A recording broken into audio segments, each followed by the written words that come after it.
على آله وأصحابه والشهداء على المجاهدين أما بعد فأعوذ بالله من الشيطان الرجيم بسم الله الرحمن الرحيم واعتصموا بحبل الله جميعا ولا تفرقوا وقال رسول الله صلى الله عليه وسلم المسلم أخو المسلم مدرسة مركز الهداية ঢাকার আল হিদায়াহ ছাত্র পাঠাগার কর্তৃক পবিত্র আশুরা উপলক্ষে আয়োজিত ঘটমান সময়ের চলমান অধিবেশনের মান্যবর সম্মানিত সভাপতি সাহেব, সুদক্ষ পরিচালকদ্বয়, বিজ্ঞ বিচারক মণ্ডলী এবং আমার সামনে উপবিষ্ট আগামী মহাযুদ্ধের বীর সৈনিক তালিবে ইলম ভাইয়েরা, আমার নির্ধারিত আলোচ্য বিষয় মুসলিম উম্মাহর ঐক্যের প্রয়োজনীয়তা। যাই হোক, সময় সংক্ষিপ্ততার কারণে ভূমিকায় না গিয়ে আমি আমার মূল বিষয় চলে যাচ্ছি। মুহতারাম হাজরিন, ইসলামের মূল শিক্ষাই হলো ঐক্য। কেবল মুসলমানদেরকেই নয়, বরং গোটা মানব জাতিকে এক কৌম, এক বংশ, এক ভাতৃত্ব বন্ধনে আবদ্ধ করা। একথা কোরআনে স্পষ্টভাবে বলা হয়েছে, খালাকাকুম মিন নাফসি ওয়াহিদা। এর মধ্যে সমস্ত মানব জাতিকে। আর অন্যত্র আল্লাহ তাআলা মুসলিম উম্মাহর ঐক্যের গুরুত্ব বোঝাতে বলেন, ইন্নামাল মুমিনুনা ইখওয়া, নিশ্চয়ই মুমিনরা পরস্পর ভাই ভাই। আল্লাহ তাআলা মুসলিম উম্মাহর ঐক্যকে ফরজ করে বলেন, ওয়াতাসিমু বিহাবলিল্লাহি জামিআউ। প্রিয় উপস্থিতি, মুসলিম উম্মা যখন ঐক্য ছিল তখন খেলাফতে রাশেদা, বনি উমাইয়া, বনি আব্বাসী, আইয়ুবী এবং 3 মহাদেশ জুড়ে বিস্তৃত উসমানীর মতো সাম্রাজ্য দেখতে পেয়েছিল। মুহতারাম হাজিরিন, আমরা তো আজকে আকাবির বলে মাইক ছিঁড়ে ফেলি, অথচ মুসলিম উম্মাহের ঐক্যের আকাবির যারা ছিলেন তাদেরকে ভুলে গিয়ে ইখতিলাফি আকাবিরদেরকে নিয়ে ওয়ালা তাফাররাকু এর উপর আমল করছি। আর ইখতিলাফের মধ্যে পড়ে থাকাই ইহুদি খ্রিস্টানদের মিশনের সফলতা।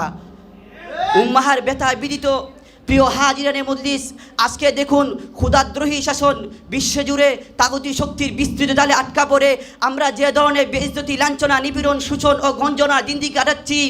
মার্কিন সাম্রাজ্যবাদ, নাস্তিক্যবাদী সামন্তবাদ, ভারতীয় ব্রাহ্মণ্যবাদী আগ্রাসন, ইহুদি সম্প্রসারণবাদ, ইত্যাকার ডান বামের দেশীয় স্বার্থপর এজেন্টের খপ্পরে পড়ে ইমান, সম্মান, শান্তি, উন্নতি, সমৃদ্ধি সব কিছু হারিয়ে আজ আমরা হতাশাগ্রস্ত, মিসকিন ও পানস্পন্দহীন জাতিতে পরিণত হয়েছি। এ দুর্বিষহ অবস্থা হতে মুক্তি পেতে হলে, নির্লজ্জতা, বেহায়াপনা, পচা বাগার হতে বেরিয়ে আসতে হলে আমাদেরকে ওয়াতাসিমু বিহাবলিল্লাহি জামিআ এর উপর আমল করে, ওয়াকতুলুহুম হাইসু সাকিফতুমুহুম এর যুগানে মুখরিত করে, আফগান জিহাদের পতাঙ্ক অনুসরণ করে শুধু বাংলাদেশের 18 কোটি মুসলমানদেরকেই নয়, বরং বিশ্বজুড়ে ছড়িয়ে ছিটিয়ে থাকা 200 কোটি মুসলমানকেই এই খুননাঙ্গা পথ বেছে নিতে হবে। কারণ রাসূল সাল্লাল্লাহু আলাইহি ওয়াসাল্লাম বলেছেন, মান মাতা ওয়ালাম ইয়াগজু ওয়ালাম ইউহাদ্দিস বি ফাকাদ মাতা শু'বাতাম মিন নিফাক। যে ব্যক্তি মারা গেল, জিহাদ করেনি, জিহাদের বাসনা বুকে লালন করেনি, সে মুনাফিকের অবস্থায় মারা গেল। প্রিয় তালিবে ইলম ভাইরা, শরিয়া কামনা বাসনার প্রিয় তালিবে ইলম ভাইরা, আল জিহাদ আল মাযি ইলা ইয়াউমিল কিয়ামার উপর আমলকারী যুগে যুগে ছিল, কিয়ামত পর্যন্ত থাকবে। ওরা আসবে রক্ত সমুদ্রের সাগরে ধ্বংস পাহাড় পাড়ি দিয়ে ধোয়ের আগুনে পরিশুদ্ধ হয়ে মাটিকে প্রবলভাবে প্রকম্পিত করে ওরা আসবে মাজলুমদের জন্য।